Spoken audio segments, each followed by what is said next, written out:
সম্মানিত ভিউয়ার্স, আসসালামু আলাইকুম। স্মার্ট হোম সেটআপ ও টেকনিক্যাল হেল্পলাইনে আপনাদেরকে স্বাগতম জানাচ্ছি। আমার হাতে দেখতেই পাচ্ছেন লিফগার্ড LGDS 1600 মডেলের একটি আইপিএস। এই আইপিএসটি হচ্ছে অরিজিনালি কিন্তু ইন্ডিয়ান প্রোডাক্ট। এটা কিন্তু আমরা ইনস্টলেশন করতে যাচ্ছি। আশা করি ভিডিওটি স্কিপ না করে সম্পূর্ণ ভিডিওটি ধৈর্য সহকারে দেখবেন।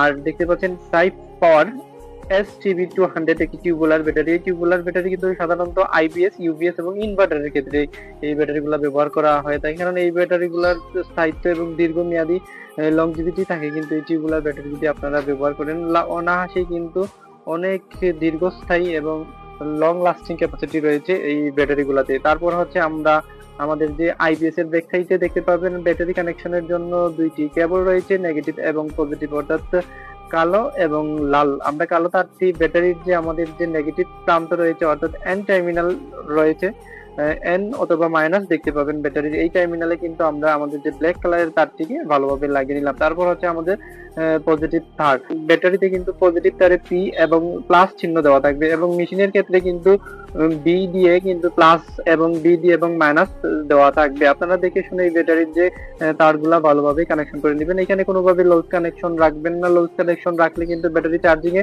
প্রবলেম হবে। তারপর হচ্ছে যখন আপনার বিদ্যুৎ চলে যাবে, যখন ব্যাটারি থেকে আউটপুট দিবে, আউটপুট দিতেও কিন্তু সমস্যায় বিঘ্ন ঘটাবে। তাই এই কারণে কিন্তু আপনারা এই যে 12 নম্বর যে নাটটি দিয়ে আমরা যে কেবলটি কানেকশন করি সেটাকে ভালোভাবে টাইট দিয়ে নেবেন। এখন হচ্ছে আমাদের আইপিএস এর মেশিনে অল্টারনেটিং কারেন্ট অর্থাৎ এসি কারেন্ট সাপ্লাই দেওয়ার পালা। এসি কারেন্টের জন্য আমরা এখানে একটি মাল্টি সকেট ব্যবহার করব। রাউন্ড পিনের সকেটটিকে কানেকশন করে নিচ্ছি। প্রথমত আমাদের এন টার্মিনালে নিউট্রাল তারটিকে কানেকশন করে দিলাম। তারপর হচ্ছে আমাদের এল টার্মিনালে আমাদের ফেজ তারটিকে ভালোভাবে কানেকশন করে দিলাম। ভালোভাবে টাইট দিয়ে নেবেন। তারপর হচ্ছে আমরা এই সকেটটিকে এখানে লাগিয়ে নিচ্ছি এমকে স্ক্রুর সাহায্যে। এমকে স্ক্রু দিয়ে আমরা ভালোভাবে বোর্ডের সাথে লাগিয়ে নিলাম আমাদের সকেটটিকে। এখন হচ্ছে আমাদের আউটপুটের জন্য আমাদের যে আইপিএস এর মেশিন রয়েছে, মেশিন থেকে আউটপুট লোডে চলে যাওয়ার জন্য আমরা এখানে একটি 3 পিনের প্লাগ কানেকশন করে নিচ্ছি। প্লাগটিকে আপনারা দেখে শুনে কানেকশন করে নেবেন। ডাউন সাইডে এল টার্মিনাল রয়েছে, ডান সাইডের এল টার্মিনালে শুধুমাত্র আপনারা এই ইয়েলো কালার তারটিকে কানেকশন করে দিবেন। এই ইয়েলো কালার তার দিয়ে কিন্তু আমাদের লোডে আইপিএস থেকে লোডে সাপ্লাই চলে যাবে, বিদ্যুৎ সাপ্লাই চলে যাবে যখন আমাদের বিদ্যুৎ সংযোগ বিচ্ছিন্ন হবে অর্থাৎ লোডশেডিং হবে।